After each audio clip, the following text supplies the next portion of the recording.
주신 하나님 말씀은 잠언 1장 22절부터 33절 말씀입니다. 잠언 1장 22절 페이지로 911페이지에 있습니다. 들어서 인독해 드리도록 하겠습니다.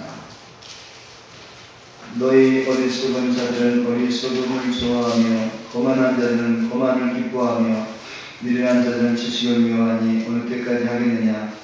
나의 책망을 듣고 돌이키라. 보라, 내가 나의 영을 너희에게 부어주며 내 말을 너희에게 보이리라. 내가 불렀으나 너희가 듣기 싫어하였고 내가 손을 폈으나 돌아보는 자가 없었고 도리어 나의 모든 교훈을 멸시하며 나의 책망을 받지 아니하였은즉 너희가 재앙을 만날 때 내가 웃을 것이며 너희에게 두려움이 임할 때 내가 비웃으리라. 너희의 두려움이 광풍같이 임하겠고 너희 재앙이 폭풍같이 이르겠고 너희에게 근심과 슬픔이 임하리니 그때 너희가 나를 부르리라. 그래도 내가 대답하지 아니하겠고 부조리 나를 찾으리라. 그래도 나를 만나지 못하리니 대저 너희가 지식을 미워하며 여호와 경외하기를 즐거워하지 아니하며 나의 교훈을 받지 아니하고 나의 모든 책망을 없이 여겼음이니라. 그러므로 자기 행위와 행위 열매를 먹으며 자기 꾀에 배부르리라. 어리석은 자의 태고는 자기를 죽이며 미련한 자의 안일은 자기를 멸망시키려니와 오직 내 말을 듣는 자는 평안히 살며 재앙의 두려움이 없이 안전하리라. 아멘. 성도 여러분, 하나님은 어떤 분이시라고 여기십니까? 하나님 거룩하시고 너무나 근엄하셔서 가까이 갈 수 없는 분이시라고 여기십니까?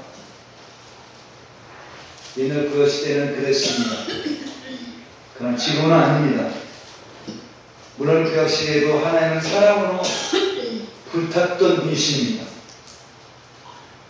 하나님 많은 사람들이 예비하며 영광 돌리는 것보다 더 소중하게 여기는 것이 있습니다. 제사를 드린 것보다 더 가치 있게 여기는 것이 있습니다.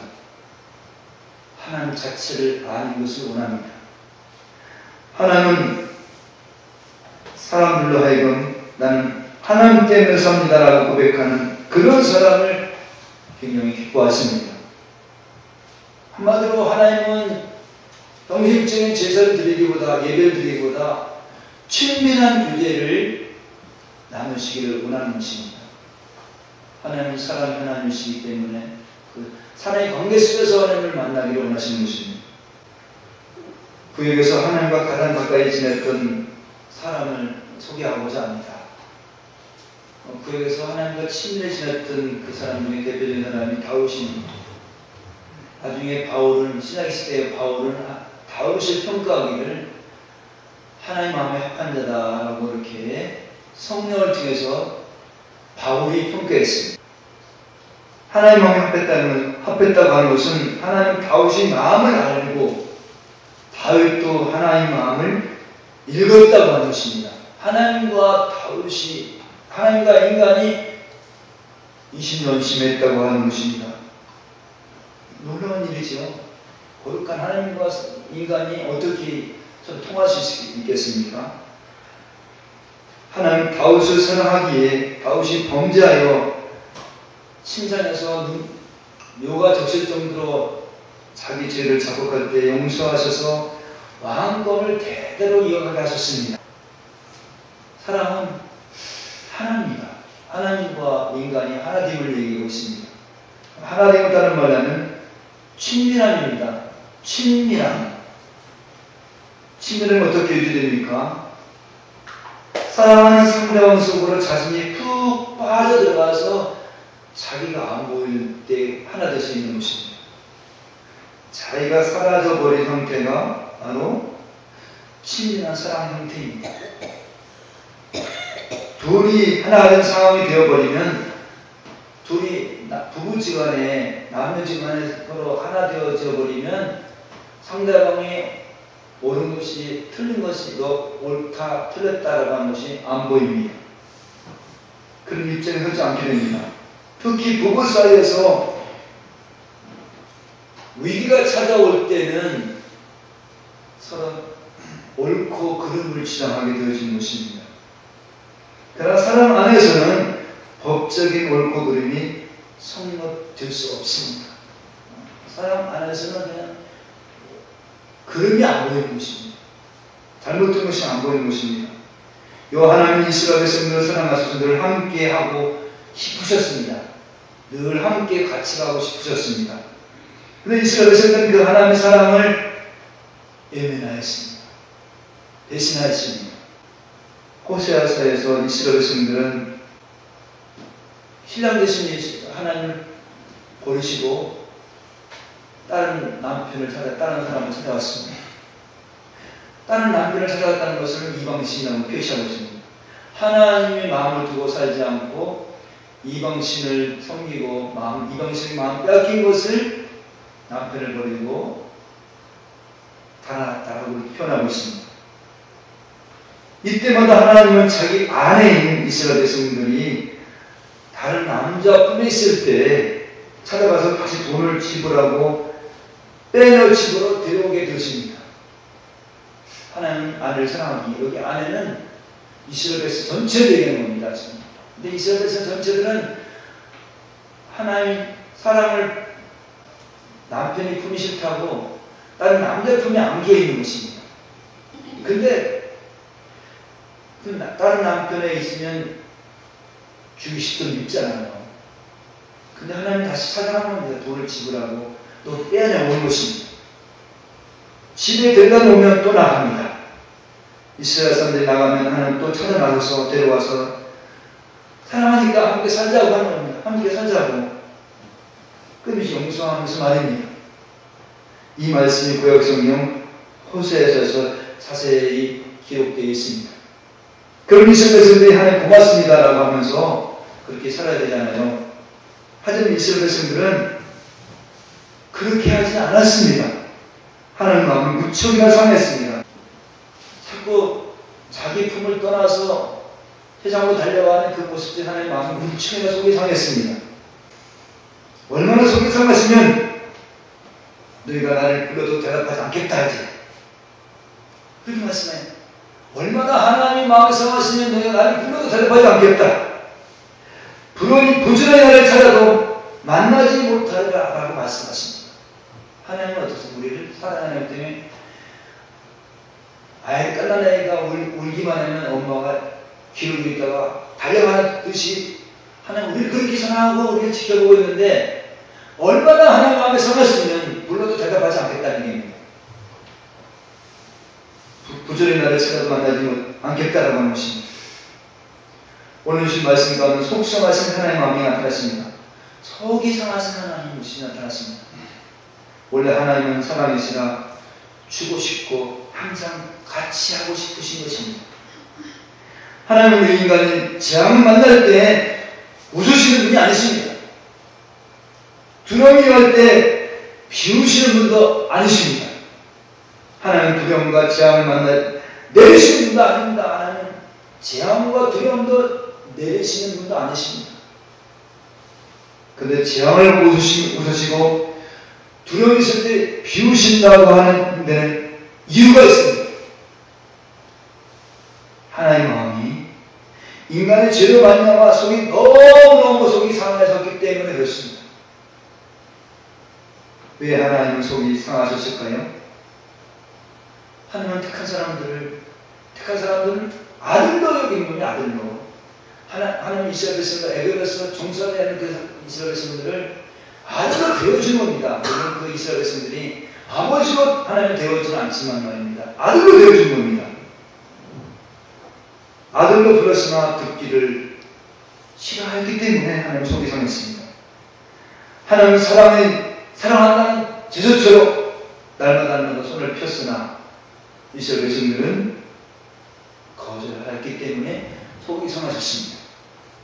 더구나 인간은 하나님의 말씀을 거절하는 것을 끝나지 않고 하나님이 모든 교훈에 멸시하였습니다. 심지어는 하나님의 책망을 업인여겼습니다. 이때 하나님은 잘못한 곳에 분을 내시는 하나님이 무정하신 하나님입니다. 하나님의 인격이 하나님이십니다. 그래서 잘못하면 분을 거쳐 주십니다.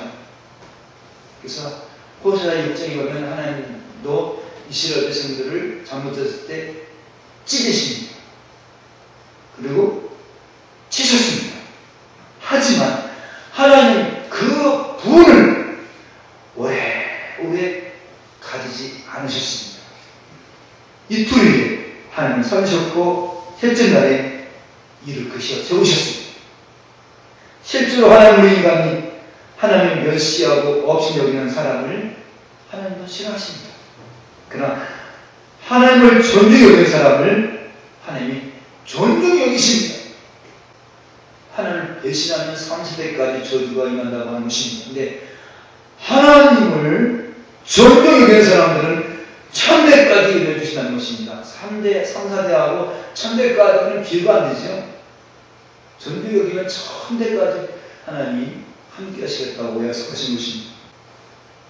근데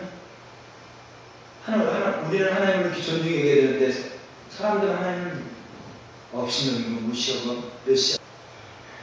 구약성경 사무엘 하 6장에 보면 다윗이 아내 미갈이라는 사람이 나오는데요. 그 여인을 소개하고자 합니다. 이 여인은 하나님이 영이 함께했던 다윗을 없이 여겼습니다. 다윗은 하나님을 의지하는 마음으로 하나님의 은혜를 처음 받아서 왕에게 소원이 있었습니다.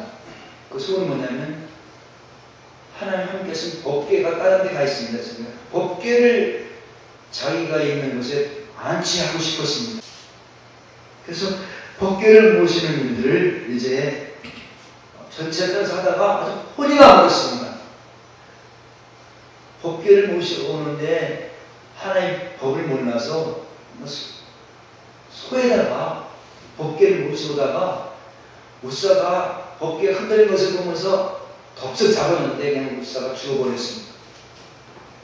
이것 때문에 혼이 나서 다윗은 오랫동안 법궤를 가져오지 못하고 있다가 그래도 소원이 있어서 어떻게 하면 그 법궤를 가져올까라고 생각해서 율법사들에게 물어봤습니다. 법궤를 어떻게 옮겨야 되는가? 그랬더니 율법사에 이렇게 했느냐. 그 법궤를 옮겨올 때는 6발짝마다 번제를 드리고 그리고 진지하게 모셔야 됩니다. 근데 어떻게 했습니까? 그전에는 6발짝마다 번제를 드리지 않고 그냥 소에 마차에 우마차에 끌고 왔던 것을 하는 법을 어겼던 것입니다.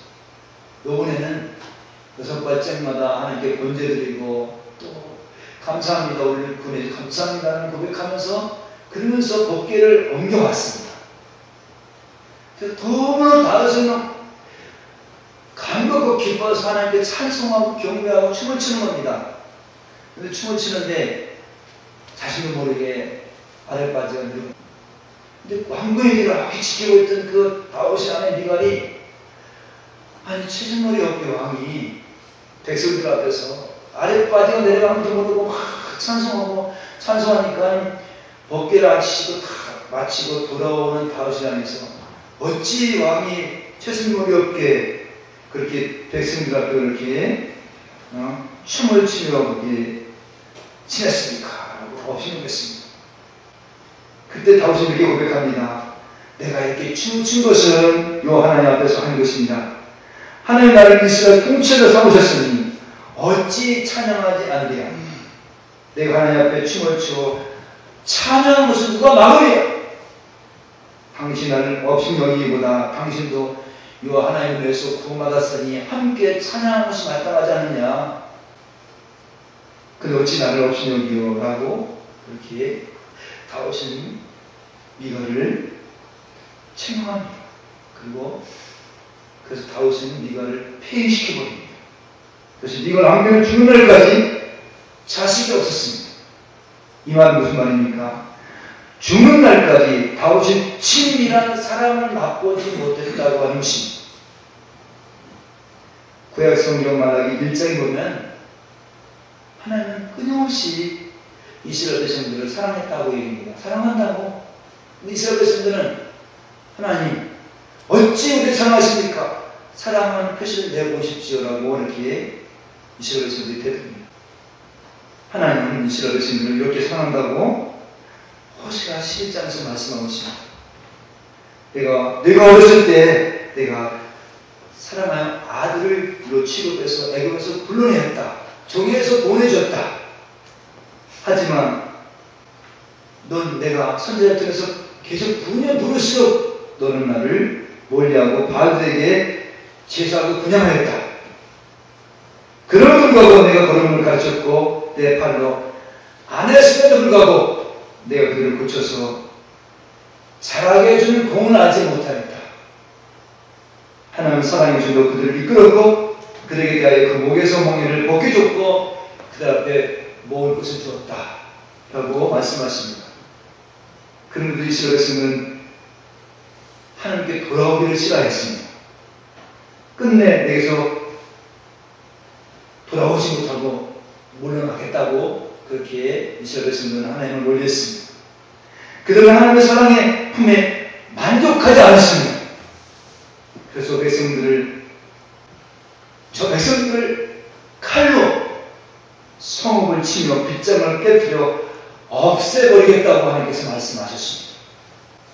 하지만 하나님은 어쩐 일인지 다시 이렇게 고백합니다. 말씀하십니다. 내가 어찌 너를 놓겠느냐? 내가 어찌 너를 버리겠느냐? 내가 소돔 고모라와 함께 멸망한 아드마 동네처럼 너를 놓겠느냐라고 말씀하십니다.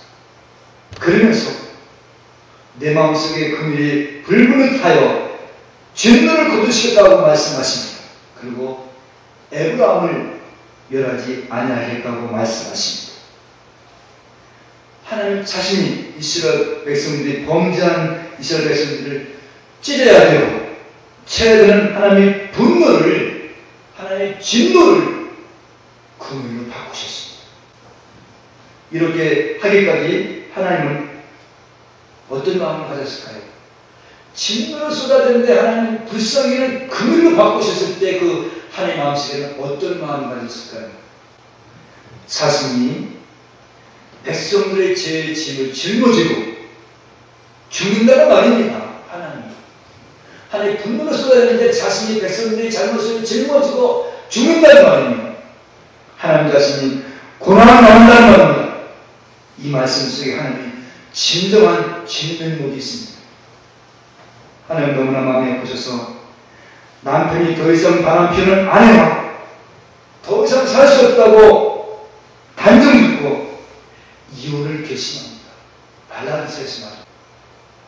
이혼을 결심한 것처럼 하나님 이스라엘 백성들을 한동안 만나주지 않았습니다. 한동안 말씀하지 않았습니다. 여기 한동안 말은 짧은 시간이 아닙니다. 400년 동안입니다. 하나님이 그토록 애착을 두었던 자식이라고 애착을 두었던 이스라엘 백성들을 400년 이상 돌아보지 않았습니다. 말라기 선지자부터 예수님 오실 때까지가 400년입니다. 정말 하나님은 400년 이상 아무 말도 하지 않았습니다. 왜냐하면 너무 하나님 속이 상했습니다. 하나님 늘 사랑한다는데 이스라엘 백성은 하나님 어떻게 나를 사랑했냐고 사랑을 주시라면 되고라고 그렇게 되어서 큰 속이 상해서 400년 동안 하나님을 침묵하고 있습니다. 그래서 400년 후에 하나님 이스라엘 나라에 내가 너를 이렇게 사랑한다고 증표를 보겠다고 그 증표가 바로 예수님이셨습니다. 예수님 하나님 왕으로 이 땅에 죽으러 오셨던 분이십니다. 왜입니까? 인간의 죄로 만나마 마귀의 짓밟히는 바람 피우는 인간을 구원하시려고 죄값을 대신 치르러 오신 분입니다. 그래 여기서 바람 피웠다고 하는 것은 여자가 어디 남자 나라에 가서 가난했다는 그것도 포함되지만 더 중요한 사실은 이스라엘 백성들이 하나님께 마음을 집중하지 못하고 돈의 마음 뺏기고 권세의 마음 뺏기고 쾌락의 마음 뺏기고 이걸 얘기하는 겁니다. 지금 이것을 지금 바람 피운 것이라고 얘기하고 있는 것입니다. 바람 피우는 하나님께 일편단심 의지하지 않고 돈의 명예에 부귀에 마음 빼앗긴 것을 말하고 있습니다. 바람 피운 대가는 이스라엘 나라가 하나님 끊임없이 돌아오기를 기다렸지만 안 돌아와서 이스라엘 북쪽에 나라는 망했어요. 바람 피는 객가는 사망입니다. 예수값을 대신 치르시려고 예수님은 아무 잘못도 없는데 죽으셨어요. 이것을 다른 말로 하면 인간을 죽기까지 사랑하신다는 사랑을 보이시려고 예수님을 하나님은 예수님 땅에 증표로 보이셨습니다. 그렇습니다. 예수님 이 땅에 암시 몇 년 동안 사시는 동안 온 몸과 마음을 다해서 하나님을 사랑하셨습니다. 그리고 이웃을 온 몸과 마음을 다해서 또한 이웃을 지금도 사랑하십니다. 그리고 구원이 되는 인간에게 완벽하게 보여주시고 하나님께 한나라로 승천하셨습니다. 그리고 오고 가는 세대의 복을 믿게 하기 위해서 성령을 지금도 보내주십니다. 오늘 우리가 하나님을 의지하며 사는 것은 성령님께서 성경을 믿게 하여 주시기 때문에 그렇습니다. 성령께서 성경을 믿게 해 주시기 때문에 오늘 여기 있는 것입니다. 성령이 믿게 해 주시고 기대하기 때문에 여기 모인 것입니다. 오늘 내가 이렇게 은혜 받은 것은 내 노력이 아닙니다. 내 정성이 아닙니다. 오로지 성령이 인도하십니다. 근데 성령이 인도를 받지 못하면 내가 불쌍한 사람입니다. 성령의 인도를 받지 못하면 참으로 불쌍한 사람입니다. 돈이 없어서 불쌍한 것이 아니라, 부모가 없어서 불쌍한 것이 아니라, 가난해서 불쌍한 것이 아니라, 성령의 인도를 받지 못하는 불쌍한 것입니다. 성도 여러분, 지금도 성령님은 우리에게 믿도록 알려주시고, 하나님 사랑을 어떤 것을 알려주십니다. 우리 하나님 지금 우리를 부르십니다. 우리를 부르시면서 세상에 밀어넣지 말라고 우리를 부르십니다. 세상은 그에 다 없어질 것이기 때문에 밀어넣지 말라고 합니다. 세상은 없을 것입니다. 불에 태워졌을 것입니다. 우리 몸도 점점 없어집니다. 우리 몸도 점점 죽어 앞으로 나아갑니다. 명예도 부귀도 권력도 얼마 있으면 다 소용없는 길로 가게 되십니다. 그래서 하나님은 나와 함께 살자. 아무것도 염려하지 말고 살자. 걱정하지 말고 살자. 다 모든 일에 기도 간구로 감사함으로 하나님께 아뢰면 내가 책임져 주겠다 라고 말씀하신 것입니다. 하나님은 졸지도 않으시고 주무지도 않으시고 항상 지켜주시겠다 말씀하신 것입니다. 우리 인간이 죄를 범할 때도 하나님 안타까우셔서 피할 길을 주십니다. 하나님의 죄로 인한 달콤하고 죄 때문에 하나님을 보지 못하기 때문에 그렇습니다. 하나님 매주마다 이 시간에 이 종을 통해서 말씀하십니다. 자꾸 타락된 세상에서 불러내십니다. 타락된 세상에서 밀어두지 말고 나와 함께 사귀자고 불러내십니다. 하나님은 부모님을 통해서 자녀들을 부르십니다. 하나님의 사랑과 자비를 잊지 말고 그 사랑하는 사랑하고 우리를 계속 부르십니다. 하나님이 계속적으로 돌아오라고 부르십니다. 사랑으로 다독거리며 부르십니다. 아니면 채찍을 들면서도 부르십니다. 그래도 안 돌아오시면 하나님은 내버려둡니다. 내버려두는 결과 로마서 1장 1절에 불의, 원망, 불평 같은 이런 것들이 막 나오게 되는 것입니다. 하나님 쉽게 내버려두겠습니까? 아닙니다. 인간은 선악과를 그때부터 하나님을 좋아하지 않았습니다. 인간은 선악과를 따면 그때부터 하나님을 사랑하지 않고 좋아하지 않았습니다. 자기를 사랑하였습니다. 인간은 자기밖에 모르는 무지하고 이기심이 많은 사람으로 살았습니다. 주님의 사랑을 쉽게 잊어버리고 자기에게 더 많은 것을 주지 않는다고 투정 부리고 살았습니다.